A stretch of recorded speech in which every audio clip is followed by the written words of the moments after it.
Cool. Yeah. Then we can get started. Uh, Right. Do we know, like, are people on?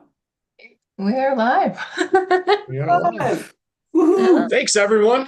Thanks, everyone that is live, for taking some time today to hear a little bit more about, DataStax, IBM's go-to-market, and really Tech D.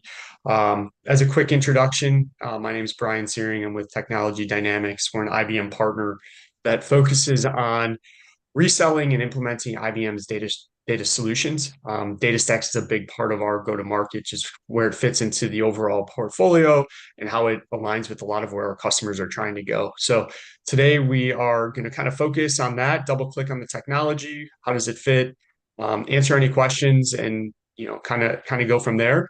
With us, we have Gil from the IBM team, who I think was formerly part of DataStax. And we'll really kind of go through, again, like the go-to-market, why should you care, where does it align? And then we're here to answer questions. So feel free to reach out via chat, raise your hand, and we can try and get those all answered. Or if you'd prefer to have a conversation after the fact, we're certainly happy to get something scheduled. So as I know, we're quickly scrolling through some of those, although we really do focus from a Tech D standpoint across IBM's portfolio. Um, our goal is to align with, kind of organizations' key objectives as it relates to data. Um, how are they trying to utilize? How are they ensuring the accuracy? How are they categorizing it? And as we go to market with that, it's completely aligned with kind of IBM's strategy. And so, as they bring on new acquisitions like DataStax, we try and kind of get caught up to speed and make sure we're up to speed on the latest and greatest. So as we go through here, again, feel free to ask questions. Let us know how we can help, and after the fact, happy to jump on a call and kind of further the conversation. With that, Gil, I don't know if you wanted to quickly introduce yourself and take it from there. Yes. And thank you to Tech D, Brian and company for sponsoring us. It's pretty exciting to be here. You could see I'm wearing I don't know, can they see my video in this? I don't know. I'm wearing my legacy DataStax gear, hacker We can gear. see your video, but you might have the camera Oh, has to be a little step bit. that. There it is. We There we go. got you. I don't, my camera has some weird AI tracking, so I don't want to go into it because I'm sharing the screen where the thingy is. But yeah, this is an exciting part as, DataStax, leading player in the database field on, especially when it comes to Cassandra and lately around Gen AI. We were small and scrappy, and now we are getting to work with, more and more players like Tech D and of course across the IBM landscape. So I am, again, legacy DataStax solution architect, have worked on just about every technology out there. In my time at DataStax, it's been just incredibly impressive what we've been able to do. Again, as a small and scrappy player, customers love our solution. When they get on it, they just generally seem to only grow because of the power of the DataStax solution, the core database, the many different ways that you can use DataStax, which I'll talk about. And then in the last year and a half or so, the splash we've made in Gen AI space with Langflow. And so, this is a bit of a tech talk, but I'm going to start out with kind of like the context of like, why are we here? How does this all fit in to the kind of challenges that we're seeing in the market today? So, I'll talk about what the challenges are with building Gen AI apps.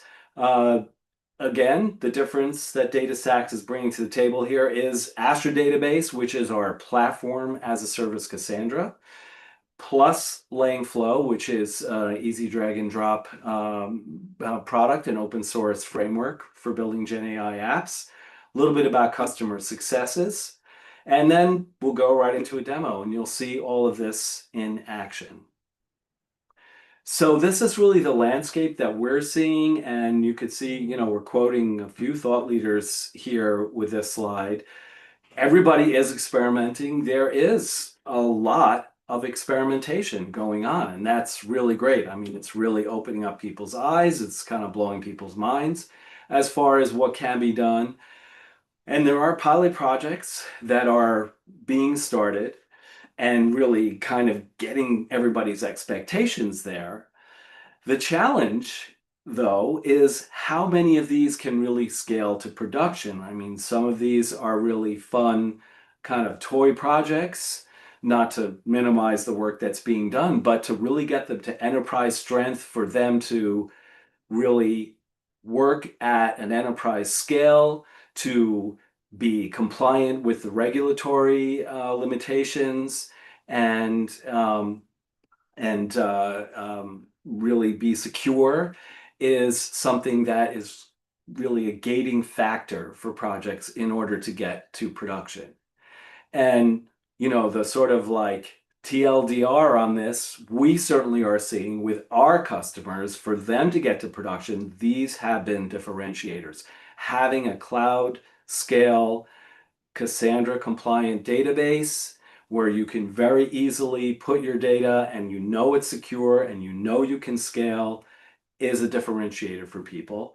And having something like Langflow, which just makes it easy to build GenAI apps, we have been able to help many customers take their pilot projects out of that early percentage and get them into production. So like if you took nothing away today, go to these links. You can get started for free with all of this. We have very generous free tiers here. Plus, Langflow is actually an open source free framework. But let's just kind of remind everybody, if you've heard of Cassandra, if it's something you've been around the database space and you're wondering, what is this thing?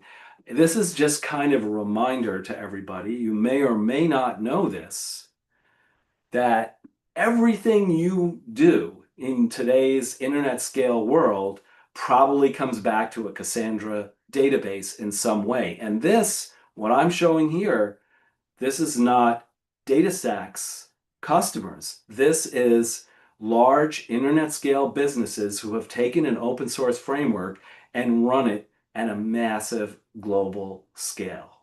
So all of these businesses at their core, they are using Cassandra. And, there's a few numbers here about just how widely used it is in the market, but it is an extremely powerful database. And again, it powers our world.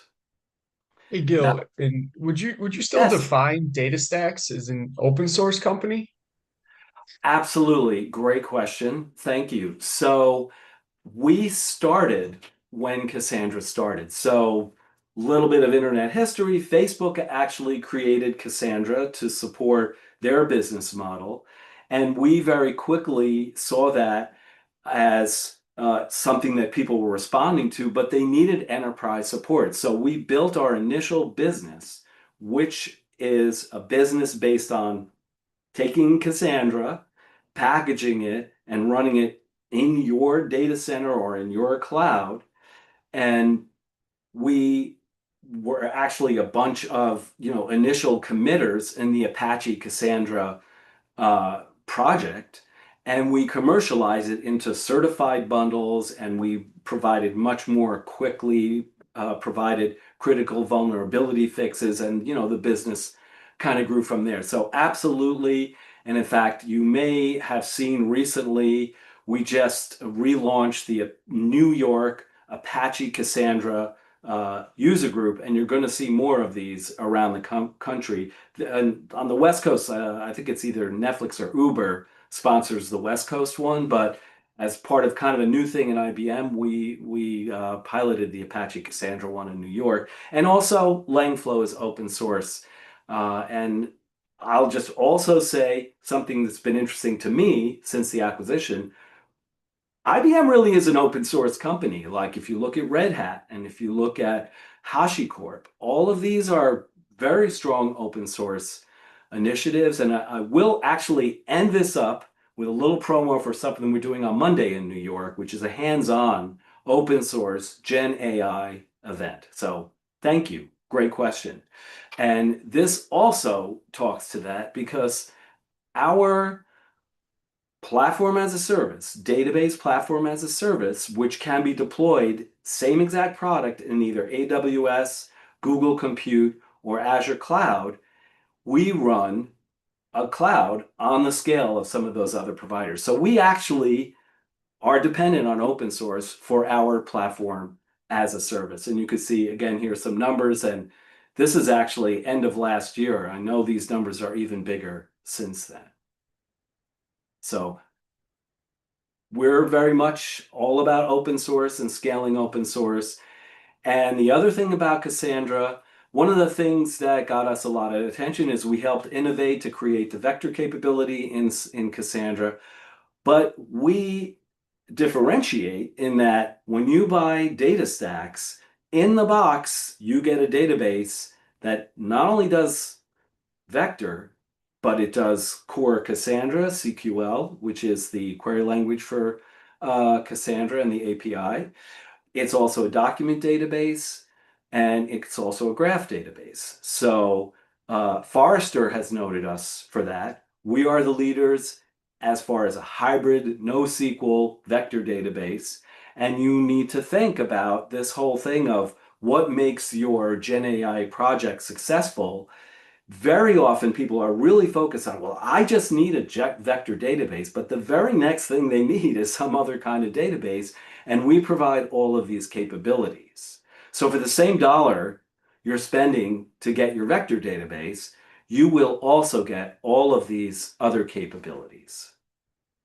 And then also, just to kind of drive home the myriad ways you can use DataStax database technology. And again, our on-premise version is the DataStax Enterprise. The cloud version is the DataStax Astra database.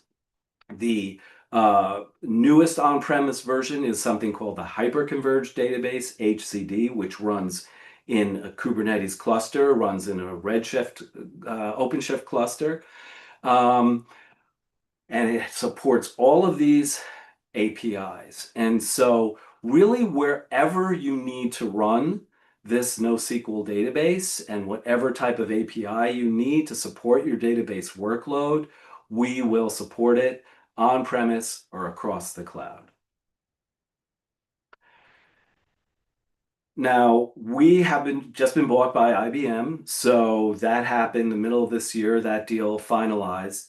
If you have dealt with IBM, this is a business that sells a lot of products, and so I wanted to make sure if people are circling back to talk to TechD or other IBM folks, they know kind of where DataStax fits, because there are various brands within IBM.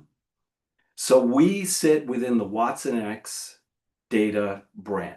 So I'm kind of really highlighting here for everybody. We are now one of the engines, one of the query engines within watsonx data, and that's how you would buy our product now as part of IBM.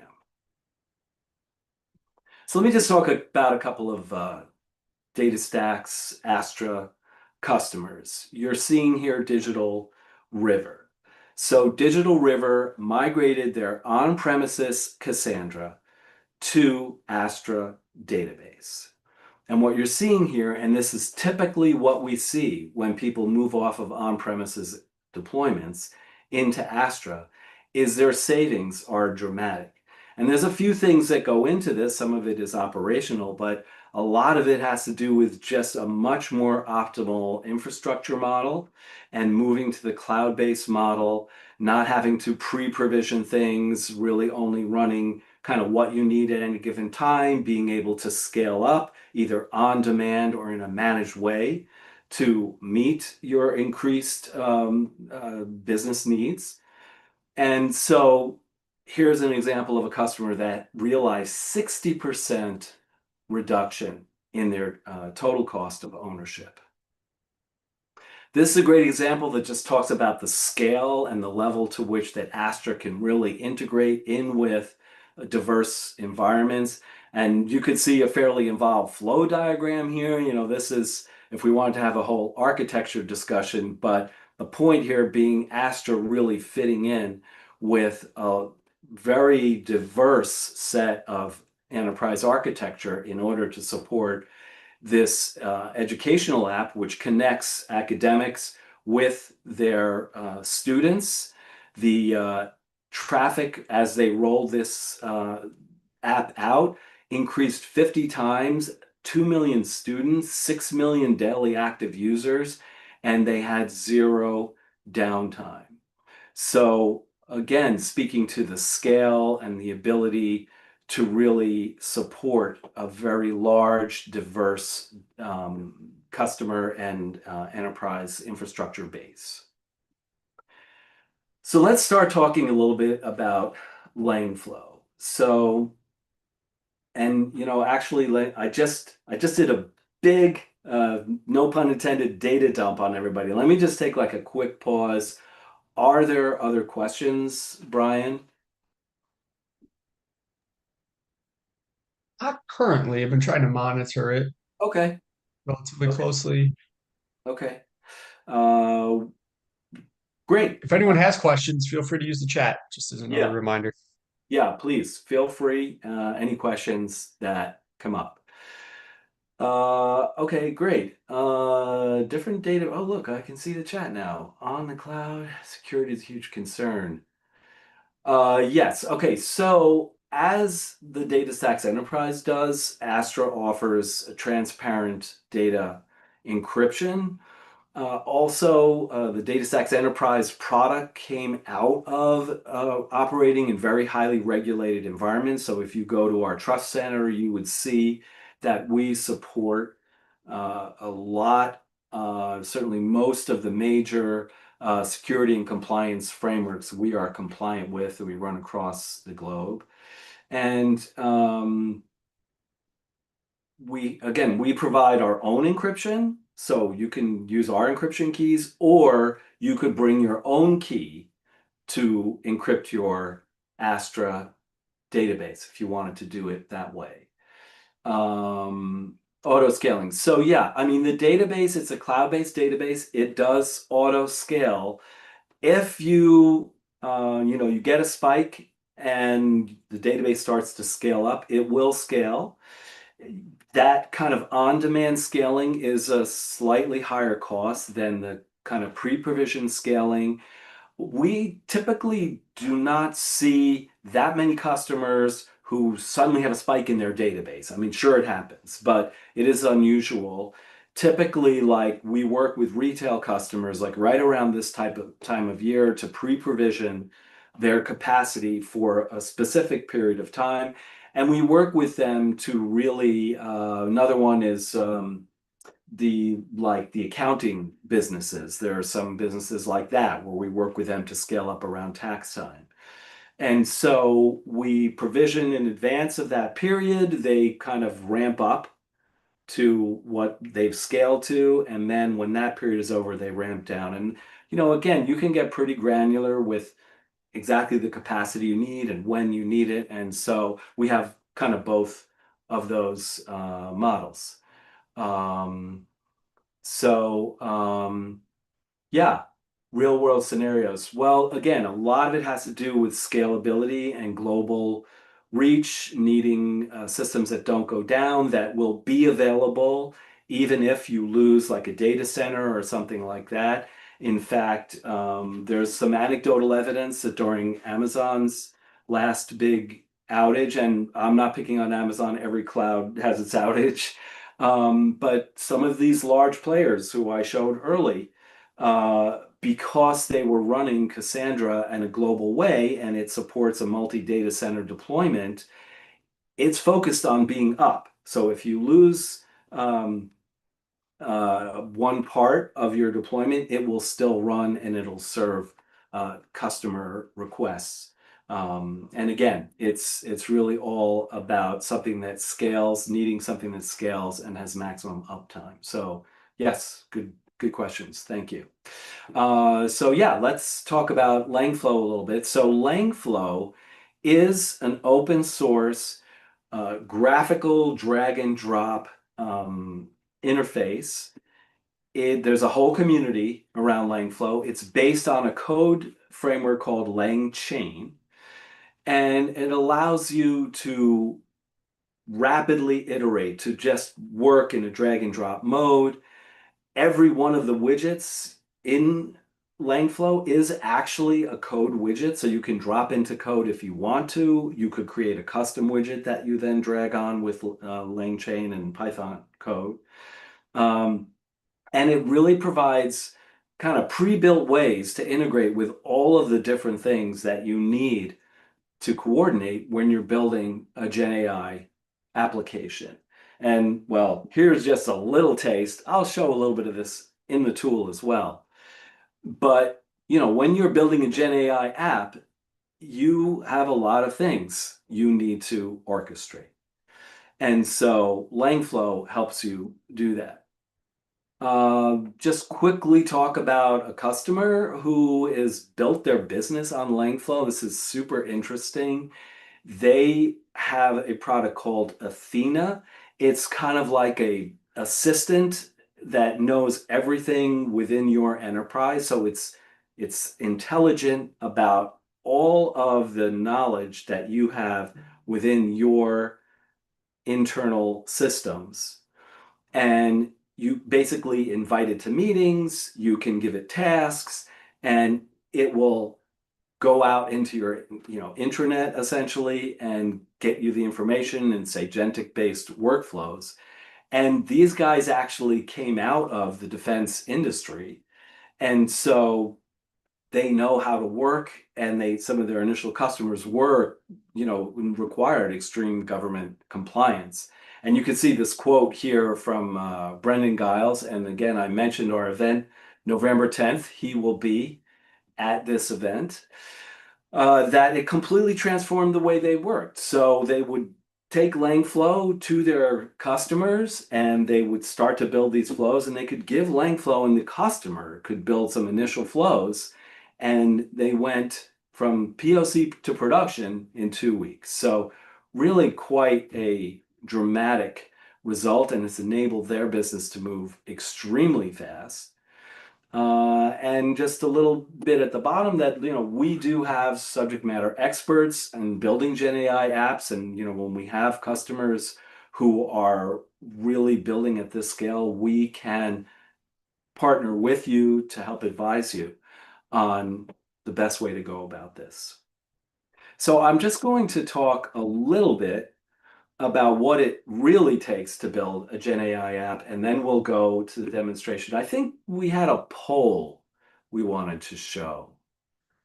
Are we able to show the poll? Yeah, absolutely. We have Okay. that all set up.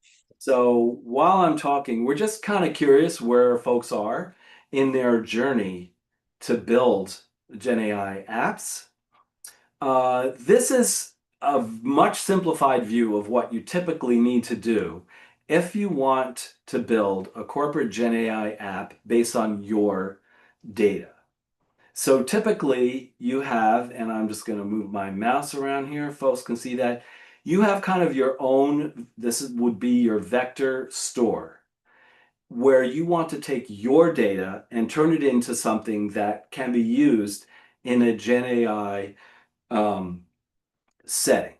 And in order to do that, so these are somewhat equivalent terms. They're used interchangeably. You create an embedding in something that's called a vector. And like at its core, GenAI is all like statistics and math. And so the representation in a database is something called a vector. And it literally, if you remember any of your like high school math matrices, arrays, it's a list of coordinates. It's literally like a mathematical object. Typically in the GenAI setting, it has like 1,500 coordinates or something like that.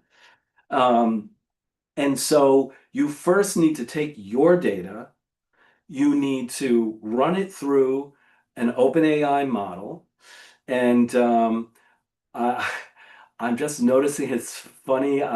This is very OpenAI Azure focused, by the way, folks. I'm just realizing I've had this slide for a while. This is like the Azure A. So no, again, this could be any cloud, but that's kind of what you're seeing with this one visualization. So again, no slant on anybody who's using a different cloud here. But you create the embeddings, which is running it through the model and storing it in a vector database. And then are we getting answers here? for our poll, Brian? No, it popped up, so we should be getting some of those. Just looking for results. Okay, all right. And then you're able to query it in a GenAI way. You're able to say, tell me something about my data. You get some results back, and then you send it on like a typical, like would be like a ChatGPT type request through a GenAI model. You get a response back, you send it to the app. So just flow-wise, and I'm showing you this because you're going to see very similar in Langflow. You create the embeddings, then your user's input creates a search against that database. You get some results. You send those results to the LLM, and then you package it up as like an API that can be embedded in any application.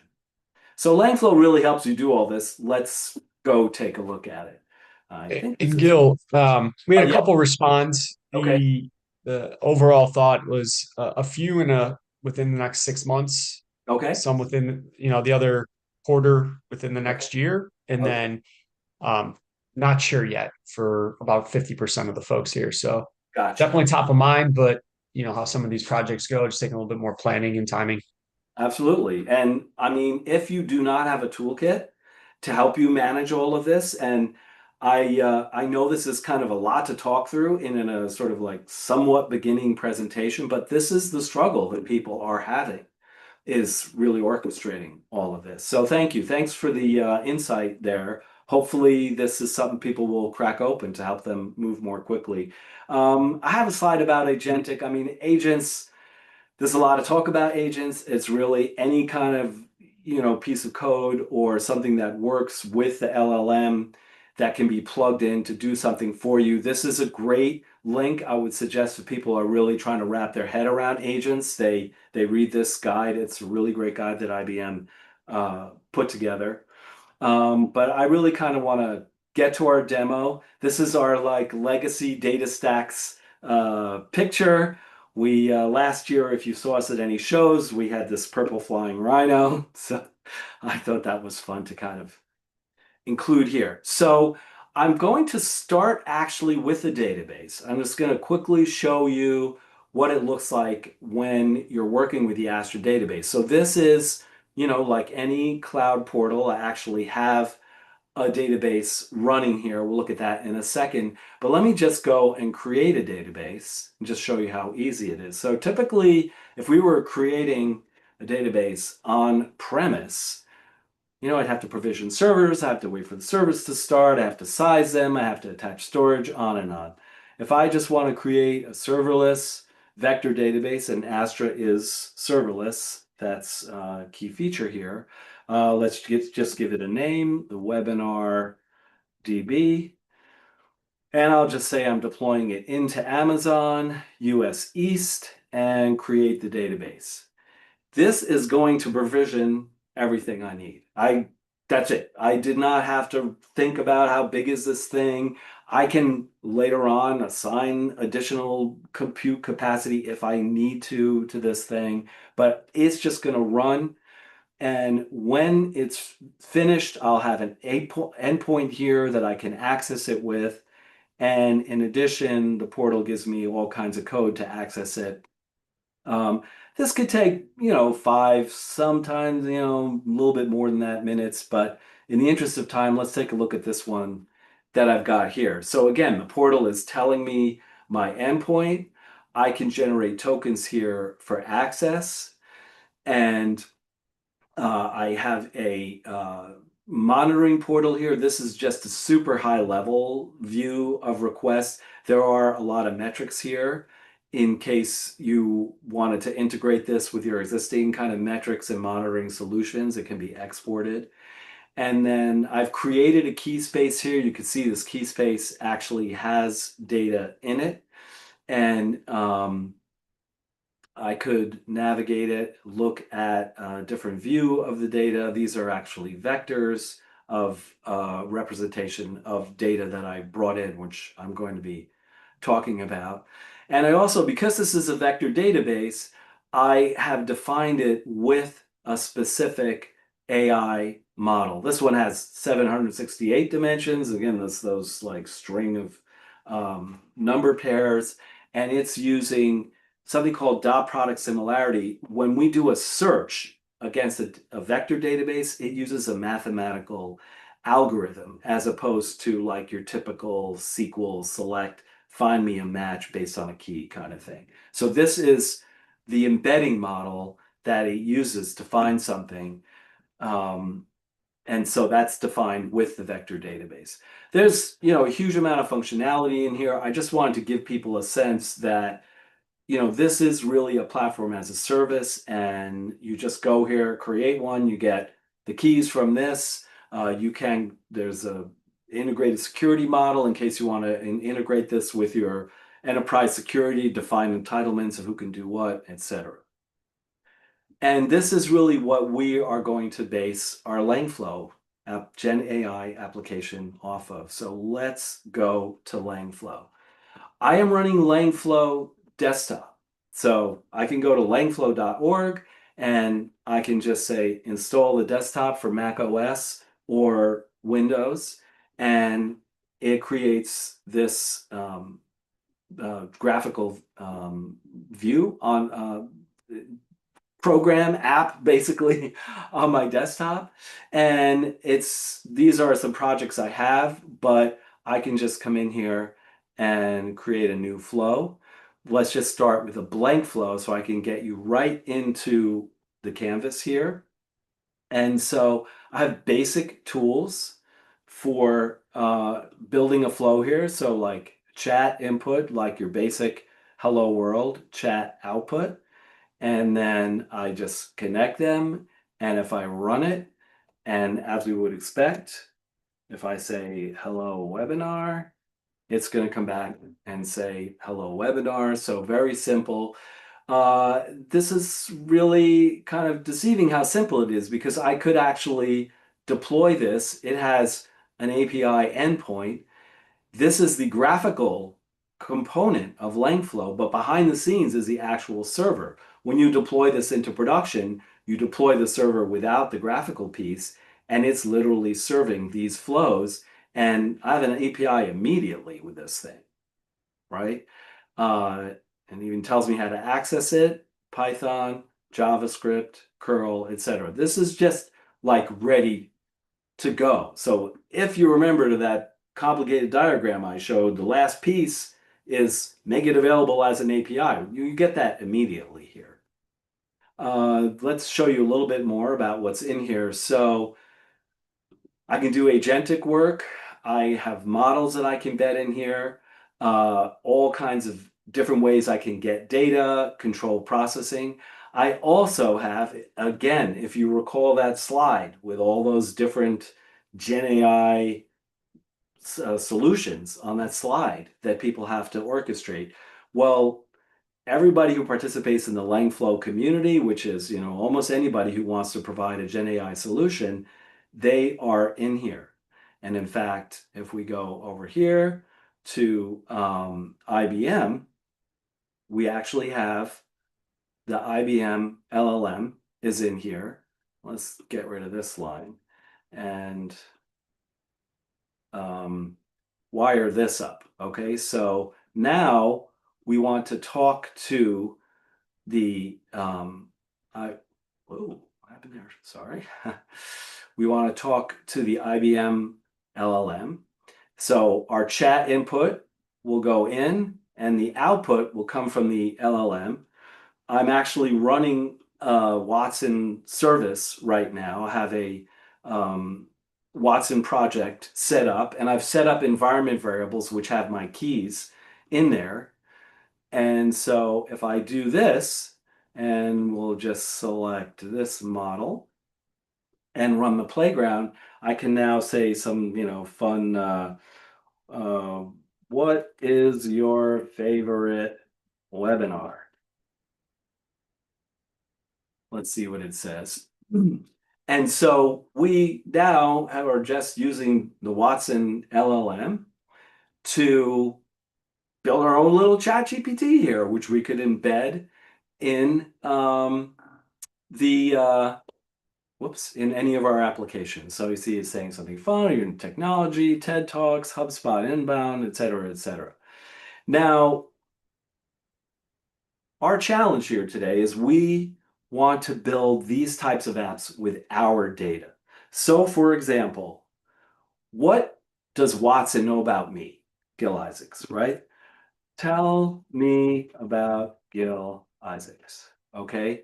So I haven't given it any data. This is just going to, and by the way, this gives me a different answer every time I do it because it finds some interesting things online. So there's somebody who's a founder and CEO of Tonic Health.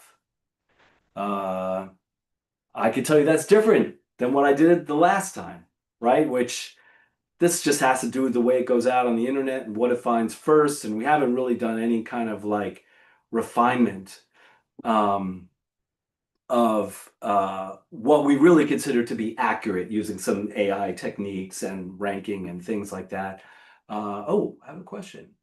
How easily does Langflow integrate with other software? Thank you. So again, the point I was making before, this is available. Like if I like this flow, I would just deploy the server piece of this and it would be running with a known API URL. All of these widgets, let's close this down. These are code-based. So here is the LangChain code that this widget is based on. So you can really integrate with anything. And again, the community is quite vibrant and there's kind of new integrated pieces here as well. And then the last piece, when we start talking about agentic, you can deploy these flows as an MCP server. So then now you're using MCP, which is the way everybody is doing agentic and agent tools. You can access flows running in Langflow. So thank you. Thank you for that question. So let's go back to this question of what do we know about Gil Isaacs? So let's think about our data. What do we know about our data? Clearly, with just a standard LLM call, we wouldn't know about our data. So the way we do that, and actually that whole big flow I showed is something called RAG, Retrieval Augmented Generation. So I actually have, if I go and create a new flow, we have a pre-built one for RAG. I've got one that's already running. Just in the interest of time, I'll go into that one. And so if you recall, there were two pieces, load data and then retrieve data, right? So the first piece is down here, this pre-built RAG flow. And in this case, I've made it so that it uses the IBM Watson embedding model to embed my specific data. I actually have, let me just quickly show you, and none of folks know this, you can actually use LinkedIn to create like a resume version of your profile. So I have this, and I have used this flow to create a database version with embeddings of my data. So this has ran and it has inserted this data. And if we go back to the Astra view, which was here, that's exactly what's here. So there's kind of like the content, and then there's like the metadata and the vector, this which is binary, so it's not really going to show it. But this is the vectorized version of my data. So that's that first piece. Think of this as your proprietary data has now been vectorized. The next piece is we now want to engage with the user. Okay, so that's this piece up here. And you're also just seeing a little bit of sort of the look and feel of Langflow here. I'm going to have some input from the user. I need to read against the database. Now, again, this Astra database that I've been accessing, remember I showed you I can get the keys right from there. It's real easy. I have the keys to then just put them into this flow, and I do some prompting, take this content, which came back, and now send it to ChatGPT type search. In this case, we're using the Watson AI model, not the ChatGPT one. And you can see I ran this before. Tell me what you know about GilIsaacs, pre-sales software solution cloud architect, pre-sales technical consulting, worked in various roles. It has my actual companies here. Again, just trying to move this along for folks in the interest of time. But think of this again as your data. What do we know? The business you're in. Let's say I'm in some financial advising business that I have proprietary financial advice. I will create my own firewall database in Astra, vectorize that data, and now I can give that to users who want to know what the financial analysts have to say. So let's take this to the last step, which is the agentic step. Let's see, how do we start integrating Langflow into existing AI workflows? Well, it depends what you've used for your workflows. Typically now, the way a lot of these AI flows are integrating is they're using capabilities like MCP servers. So often, whatever you're using, it is using MCP. Again, if it is not using MCP, if it's not available as a tool, you should be able to deploy some existing flow as on a server where it has an endpoint, and then Langflow can incorporate that in with the endpoint. So I'm going to show you a quick agent flow, and then I'll show you kind of like the final agent flow, just so you sort of see how it works. This is a simple one. And basically, I'm going to change this. I'm going to use a different model. So I'll go over here. Sorry. Let's go here. And again, we'll drag in our Watson model. We can search, bring in Watson here as if my drag will work. Come on, bring it in. And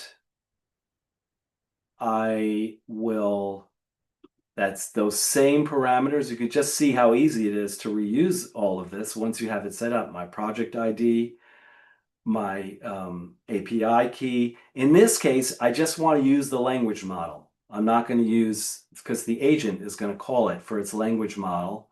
And I'm going to say, connect another model. And again, what you're seeing here is how Langflow makes it really easy to like switch back and forth between frameworks, etc. And let's just run this thing. And now, oh, whoops, I forgot to, let me show you something. So this has a URL tool automatically connected to it.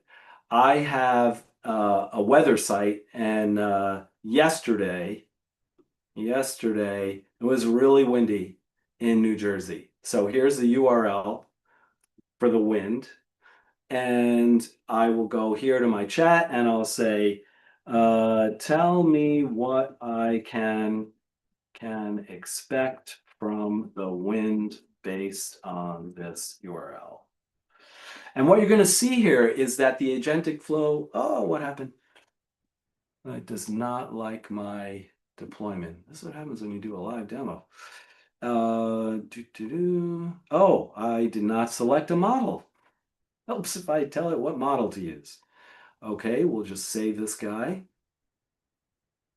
This is a proof that we're really live, folks. All right, playground, run this thing. And now here's what you're seeing. This is an agentic flow. I have two, I'm not going to use the other tools. It's a calculator. It's much less interesting. This is our kind of like default reference tool, agentic flow. But you can see this tool is calling that. It is, and this is kind of like a RAG scenario. It's reading the data from that, it's vectorizing it, and then it's sending it to the LLM, and it's telling us, hey, here's what's going on at this URL. So this could be kind of interesting for some of your internal sites. If you had wanted to scrape some URL information from existing sites, you could build an agent to do that. Now, the flow that I built here built on the sort of GilIsaac scenario we were talking about. So let's go to the flow that I had pre-built here. Now, what this one does is I am interested in kind of comparing my background to some jobs that I'm looking at. So I actually have a old job posting. Whoops, this is the old job posting. And it's a DataStax strategic account executive. And I'm going to ask this flow. We already did it. Yeah, I think we're running on time. So let me just show kind of what happened there. How well do I match to this role? And so you can see basically the invocation of the tools here. It's showing you. And then it's getting my experience, it's matching it, it's saying, well, I have this job experience, here's some relevant skills, and here's a conclusion. So this is really an agentic flow using my data. And so this is kind of like it was in the oven and I sort of showed it to you. And you're seeing kind of where you really can get to with your own data and a combination of Astra database with Langflow in this scenario. I just want to end, as I mentioned, on this event that we have on Monday. If you are in the New York area or convenient to New York, you can register here for this webinar. In fact, sorry, this is an in-person event. We have an afternoon of free hands-on we're providing food and everything. So IBM has a whole bunch of open source AI frameworks. And then we have an evening meetup with pizza and beer and some, as I mentioned, the CEO of that startup, Athena Intelligence, will be there. There's a separate sign up for the evening that's linked to here. So love to see anybody from this webinar join us at this event that we have scheduled. So I think I dumped a heck of a lot of information on folks. Let me really just kind of take a breath here and see where folks are at and what kind of questions people have.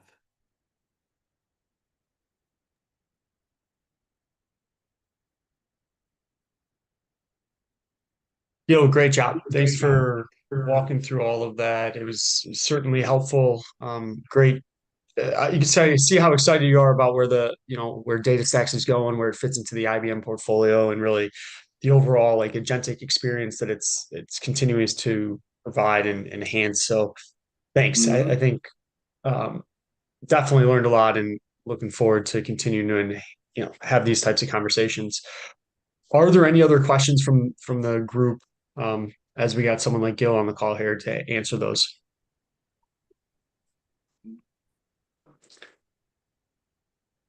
If there aren't any other questions, Gil pointed us all to this awesome event that's happening in, I think you said New York, coming up here quickly. Take a look if it meets, where you live or what you're looking to go for. Please sign up, register. It'd be a great event. If you have any additional questions, feel free to reach out to myself, or if you're already associated with maybe an IBM rep or individual, obviously funnel those through them. But we're here to help. We're looking forward to DataStax continuously being integrated into the IBM fold and bringing it to more and more organizations. So, Gil, thanks for all the time today and walking us through the tech. Thank you, Brian. Thank you, Tech D. And thanks to everybody who took some time out to listen to me blab on. Perfect. Well, with that, we'll wrap it up here. There should be a recording that follows, and so we'll get that out to everybody. Gil, thanks All again. right. Fantastic. Have a good one, everybody. Bye. You.